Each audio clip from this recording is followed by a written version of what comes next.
Online Sanskrit कक्षा में आपका फिर से स्वागत करती हूँ। बीए भाग द्वितीय वर्ष के प्रथम प्रश्न पत्र में वैदिक साहित्य और ब्राह्मण ग्रंथ एक विषय है। इस पर हम चर्चा कर रहे थे और पिछले वीडियो में हमने वेदों का संक्षिप्त परिचय प्राप्त किया था। आपसे वेदों और उनके जो ब्राह्मण ग्रंथ हैं उनका संक्षिप्त परिचय पूछा जाएगा, तो उसी विषय में हम बात कर रहे थे। वेदों पर हम बात कर चुके हैं और आज का जो हमारा ये वीडियो है, हमारी ये जो कक्षा है, इसमें हम ब्राह्मण ग्रंथों के विषय में बात करते हैं।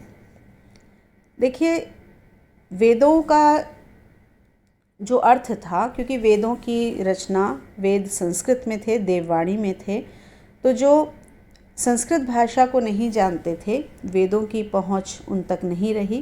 तो इस तरह से जब धीरे धीरे एक साधारण व्यक्ति तक, आम जनता तक वेदों का अर्थ नहीं पहुंच रहा था, तो उसके अर्थ को बहुत ही सरल और स्पष्ट भाषा में बताने के लिए, उसका वर्णन करने के लिए जिन ग्रंथों की रचना की गई वे ग्रंथ थे ब्राह्मण ग्रंथ।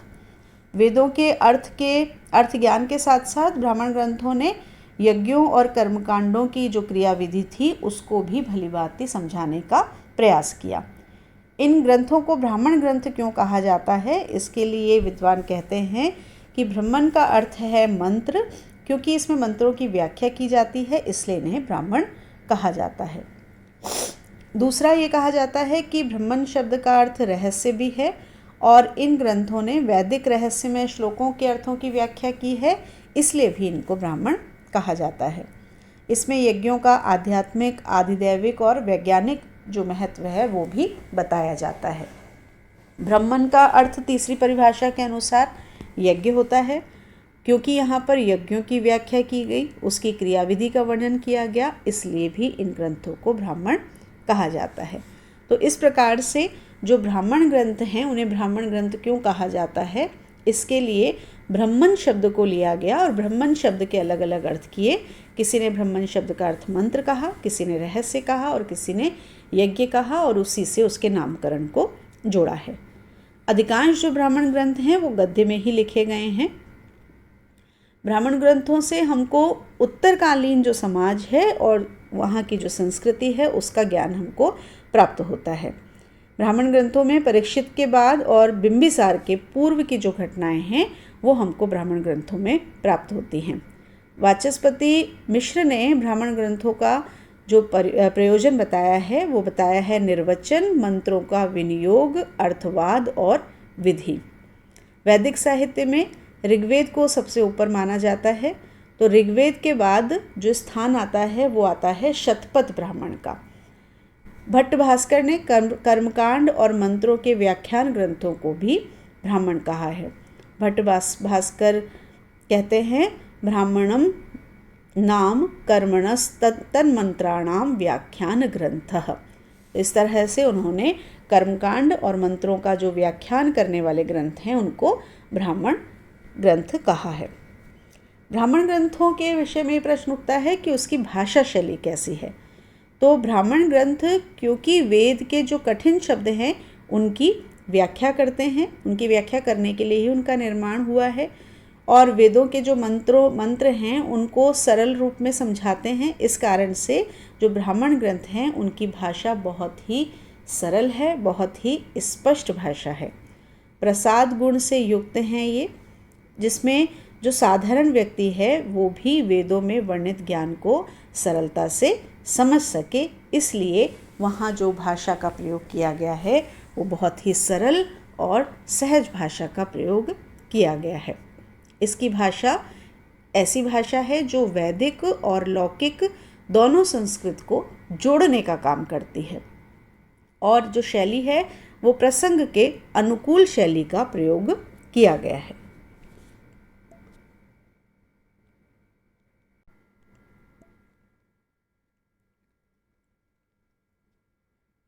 अब वेद और उसके ब्राह्मण ग्रंथों के परिचय को हम देखें तो जैसा कि हम बात कर चुके हैं, वेद के बाद ब्राह्मण ग्रंथों का ही स्थान आता है और प्रत्येक वेद का एक या उससे अधिक ब्राह्मण ग्रंथ है। या हम ये भी कह सकते हैं कि प्रत्येक ब्राह्मण ग्रंथ किसी न किसी रूप में किसी वेद से संबंधित माना जाता है। जैसे कि अगर ऋग्वेद को देखें तो ऐतरेय ब्राह्मण, शांखायन या कौशितिकी ब्राह्मण, ये ऋग्वेद से जुड़ा हुआ है। यजुर्वेद जिसके 2 भाग हैं, शुक्ल यजुर्वेद और कृष्ण यजुर्वेद, तो शुक्ल यजुर्वेद का जो ब्राह्मण है वो शतपथ ब्राह्मण माना जाता है और कृष्ण यजुर्वेद का ब्राह्मण तैत्तिरीय ब्राह्मण माना जाता है। तीसरा वेद है सामवेद, तो पंचविंश ब्राह्मण, षड्विंश ब्राह्मण, सामविधान ब्राह्मण, आर्षेय ब्राह्मण, देवताध्याय ब्राह्मण, छांदोग्य ब्राह्मण, संहिता उपनिषद ब्राह्मण और वंश ब्राह्मण, ये सामवेद के ब्राह्मण बताए गए हैं। कहीं कहीं पर इसके अतिरिक्त भी कुछ ब्राह्मण ग्रंथ सामवेद से संबंधित बताए जाते हैं। गोपथ ब्राह्मण अथर्ववेद से संबंधित बताया जाता है, उसे अथर्ववेद का ब्राह्मण ग्रंथ कहा जाता है। अब इन ब्राह्मण ग्रंथों को हम संक्षेप में समझें तो जो सबसे पहला ब्राह्मण ग्रंथ है वो है ऐतरेय ब्राह्मण। इस ग्रंथ के रचयिता महिदास ऐतरेय को माना जाता है। इसमें 40 अध्याय हैं, जिसको 5-5 अध्यायों की 8 पंचिकाओं में विभाजित किया गया है। ये ऋग्वेद का सबसे प्रसिद्ध ब्राह्मण ग्रंथ है। इस ग्रंथ में कुल पुरोहित के अधिकारों, राज्याभिषेक, सोमयाग से संबंध, अग्निष्टोम, अग्निहोत्र आदि का वर्णन प्राप्त होता है। इसमें आख्यान भी प्राप्त होते हैं और इतिहास भी प्राप्त होता है। शुनः शेप आख्यान में प्रसिद्ध उक्ति चरैवेति चरैवेति, इसके महत्व को बताया गया है। हम इसे बहुत सुनते हैं इस उक्ति को, तो इसका महत्व इसमें बताया गया है, जिसमें चलते रहने की शिक्षा दी गई है। जिसमें कहा गया आस्ते भग आसीनस्य ऊर्ध्वम तिष्ठति तिष्ठतः शेते निपद्यमानस्य चरति चरतो भगः चरैवेति चरैवेति। इसका तात्पर्य क्या है कि जो मनुष्य बैठा रहता है उसका भग अर्थात सौभाग्य वो भी रुका रहता है, जो उठ खड़ा होता है उसका सौभाग्य भी उठ खड़ा होता है, जो मनुष्य पड़ा या सोया रहता है उसका सौभाग्य भी उसी प्रकार सो जाता है, और जो मनुष्य विचरण में लगा रहता है उसका सौभाग्य भी चलने लगता है, अर्थात आगे बढ़ता रहता है। इसलिए चरैवेति चरैवेति, चलते रहो, विचरण करते रहो, आगे बढ़ते रहो। दूसरा ब्राह्मण आता है शांखायन या कौशितिकी ब्राह्मण। ये भी ऋग्वेद का ब्राह्मण ग्रंथ है। इसके प्रणेता शांखायन या कौशितिकी में से कोई भी एक हो सकते हैं। इसमें 30 अध्याय हैं, जिसमें सोमयाग, अग्निहोत्र, दर्श, पौर्णमास और चातुर्मास से आदि विषयों का वर्णन हमको प्राप्त होता है। तीसरा ब्राह्मण है शतपथ ब्राह्मण।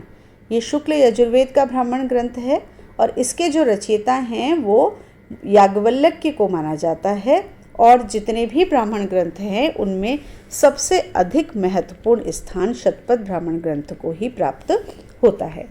यह ग्रंथ शुक्ल यजुर्वेद के दोनों शाखाओं काण्व और माध्यन्दिन दोनों से संबंधित है। शतपथ ब्राह्मण में 14 कांड और 100 अध्याय हैं, इस कारण से इसका नाम शतपथ पड़ा है। इसमें अग्निहोत्र, चातुर्मास से अश्वमेध, राजसूय, वाजपेय, सर्वमेध, पुरुषमेध आदि का वर्णन प्राप्त होता है। गंधार, कैकेयी, पांचाल, कोसल, विदेह आदि जनपदों का उल्लेख भी हमको शतपथ ब्राह्मण में मिलता है। इनके अतिरिक्त राजा जन्मेजय, जनक, दुष्यंत आदि की जो कथाएं हैं वो भी हमको यहाँ पे प्राप्त होती हैं। पुरुरवा, उर्वशी, दुष्यंत पुत्र भरत, जल प्लावन और मनु की कथाएं भी शतपथ ब्राह्मण में कही गई हैं। इस ग्रंथ की ऐतिहासिक तथ्य का पता चलता है। इस ग्रंथ से हमको ऐतिहासिक तथ्य का पता चलता है। बौद्ध साहित्य में जो पारिभाषिक शब्द प्रयुक्त हुए हैं, श्रमण, अरहत, प्रतिबुद्ध आदि शब्द हमको शतपथ ब्राह्मण में ही प्राप्त होते हैं। तो ये सबसे अधिक महत्व रखने वाला ब्राह्मण ग्रंथ माना जाता है। चौथे स्थान पर आता है तैत्तिरीय ब्राह्मण। ये कृष्ण यजुर्वेदीय शाखा से संबंधित है और इसके जो रचयिता हैं वो तैत्तिरी हैं, ऋषि हैं। इसमें 3 कांड हैं जो अष्टक में विभक्त हैं। प्रथम 2 कांडों में 8 अध्याय हैं जिन्हें प्रपाठक कहा जाता है। तृतीय कांड में 12 अध्याय हैं जिन्हें प्रपाठक कहा जाता है। इस ब्राह्मण ग्रंथ के अनुसार मनुष्य का आचरण देवताओं के समान होना चाहिए। यहाँ पर इस ब्राह्मण ग्रंथ में मन को सर्वोच्च प्रजापति बताया गया है और इसका जो वर्ण विषय है, जिन विषयों पर इसमें मुख्य रूप से वर्णन किया गया है वो है सोम, राजसूय, सौत्रामणि, बृहस्पति, सव, नक्षत्र, इष्टि आदि। इन सब का मुख्य रूप से इसमें वर्णन किया गया है। फिर इसके बाद आता है पांचवा पंचविश या तांडय ब्राह्मण। ये जो ब्राह्मण ग्रंथ है ये सामवेद की तांडय शाखा से संबंधित है। इसे तांडय या प्रौढ़ ब्राह्मण ग्रंथ भी कहते हैं। इसके अतिरिक्त इसको महाब्राह्मण भी कहा जाता है। इसके रचयिता इसके नाम के अनुसार ही आचार्य तांडय हैं। इसमें कुल 25 अध्याय हैं और इसका जो मुख्य प्रतिपाद्य विषय है, वर्ण विषय है, वो है सोम याग। अगला है षड्विंश ब्राह्मण। ये ब्राह्मण ग्रंथ सामवेद के कौथुम शाखा से संबंधित है। इसमें 6 अध्याय हैं। इसमें अंतिम प्रपाठक को अद्भुत ब्राह्मण के नाम से जाना जाता है। इसमें भूकंप, अकाल, उत्पातों की शांति आदि का वर्णन हमको प्राप्त होता है। इस ब्राह्मण ग्रंथ को पंचविंश ब्राह्मण का परिशिष्ट भी कहा जाता है। 7वें स्थान पर आता है सामविधान ब्राह्मण। ये ब्राह्मण ग्रंथ सामविधान नाम से ही पता लग रहा है कि ये सामवेद से संबंधित है। ये 3 प्रकरण और 25 अनुवाकों में विभाजित किया हुआ है। इस ब्राह्मण ग्रंथ में प्रजापति की उत्पत्ति, देवों की निमित्त किए हुए यज्ञ, कृच्छ, अतिकृच्छ जो व्रत हैं उनका स्वरूप, पुत्र तथा ऐश्वर्य और आयुष्य की प्राप्ति के लिए किए जाने वाले विविध अनुष्ठान, अग्निहोत्र, अश्लील भाषण, चोरी, अगम्य आगमन, स्वाध्याय, पिशाचों का वशीकरण, असिद्धि विषयिणी परीक्षा, राज्याभिषेक प्रयोग, युद्ध विजय के निमित्त प्रयोग आदि जो विषय हैं उन पर प्रकाश डाला गया है। इसके उपरांत आता है आर्षेय ब्राह्मण। ये भी सामवेद से ही संबंधित है। इसमें ऋषियों से संबंधित विवरण हमको प्राप्त होता है। सामवेदीय ब्राह्मण ग्रंथों के मध्य इसका 4th स्थान माना जाता है। इसमें 3 प्रपाठक हैं। यह भी सामवेद का आर्षानुक्रमणि का कार्य करता है। 9वें स्थान पर गिना जाता है देवताध्याय ब्राह्मण को। ये भी सामवेद से संबंधित है और इसमें मात्र 3 खंड हैं जिसमें देवताओं और छंदों का वर्णन किया गया है। 10वें स्थान पर है छांदोग्य या मंत्र ब्राह्मण। ये भी सामवेद से संबंधित है। इसे छांदोग्य भी कहा जाता है और मंत्र ब्राह्मण भी कहा जाता है। इसमें 2 प्रपाठक हैं और सब में प्रत्येक में 8 खंड हैं। छांदोग्य उपनिषद भी इसी तरह से है जिसमें 8 प्रपाठक हैं। तो यदि हम इन दोनों को मिला दें तो प्रपाठकों की जो संख्या है वो 10 हो जाएगी, लेकिन हम यहाँ पर मात्र ब्राह्मण के संदर्भ में ही बात कर रहे हैं। 11वें स्थान पे संहितोपनिषद ब्राह्मण आता है। ये ब्राह्मण भी सामवेद से ही संबंधित है। बहुत ही छोटा ग्रंथ है ये। इसमें मात्र 1 प्रपाठक है जिसे 5 खंडों में विभक्त किया गया है। इस ग्रंथ में सामगान की पद्धति का वर्णन हमको प्राप्त होता है। 12वें स्थान पे आता है वंश ब्राह्मण। यह ब्राह्मण ग्रंथ सामवेद से संबंधित है और इसमें 3 खंड हैं और इसमें हमें ऋषियों और आचार्यों की वंश परंपरा का वर्णन प्राप्त हो सकता है। 13वें स्थान पर आता है गोपथ ब्राह्मण। ये वो ब्राह्मण ग्रंथ है जो अथर्ववेद से संबंधित एकमात्र ब्राह्मण ग्रंथ माना जाता है। इसके रचयिता इसके नाम के अनुसार ही ऋषि गोपथ हैं। इस ग्रंथ के 2 भाग हैं। पहला है पूर्व भाग या पूर्व गोपथ जिसमें 5 प्रपाठक हैं या अध्याय भी हम इसको कह सकते हैं। दूसरा है उत्तर भाग या उत्तर गोपथ, इसमें 6 प्रपाठक या 6 अध्याय कह दें वो हैं। गोपथ ब्राह्मण के पूर्व भाग में ओंकार और गायत्री की महिमा का वर्णन किया गया है। ऋत्विजों के कार्यों को और इनकी दीक्षा को बताया है।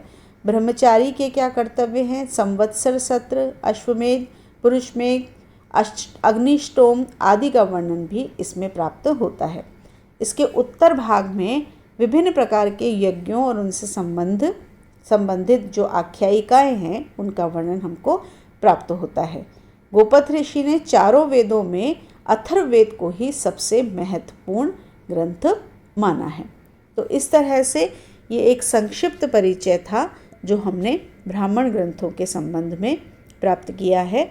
ये ब्राह्मण ग्रंथ हैं जो वेदों से संबंधित माने जाते हैं, वेदों को समझाने के लिए जिनका निर्माण हुआ है, इस तरह के ये ब्राह्मण ग्रंथ हैं।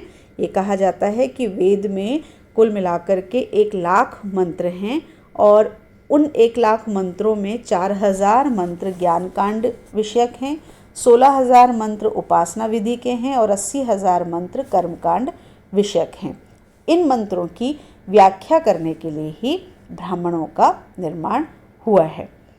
और इसी क्रम में अगर हम आगे देखें तो ब्राह्मण ग्रंथों में कर्मकांड विषयक जो अंश है उनका वर्णन हुआ है, ज्ञान विषयक जो अंश है उनके लिए आरण्यक और उपासना विषयक जो अंश है उनके लिए उपनिषदों का निर्माण किया गया है। तो इस तरह से वेद मंत्रों और ब्राह्मण भागों का जो निरूपण है वो मंत्र, ब्राह्मण, आरण्यक और उपनिषद, इन 4 नामों से इनका जो नामकरण है वो किया जाने लगा है। तो ये मुख्य रूप से बात थी ब्राह्मण ग्रंथों के संबंध में। आपसे जब प्रश्न पत्र में पूछा जाएगा तो आप यहाँ पर इस चारों वेदों के अनुसार इन ब्राह्मण ग्रंथों को कि कौन सा ब्राह्मण ग्रंथ किस वेद से संबंधित है और उसके मुख्य वर्ण विषय क्या हैं, आप इसको स्मरण रखें जिससे कि आप वहाँ पर इस प्रश्न का उत्तर दे सकें। अगले क्लास में हम किसी और विषय पर बात करेंगे। धन्यवाद।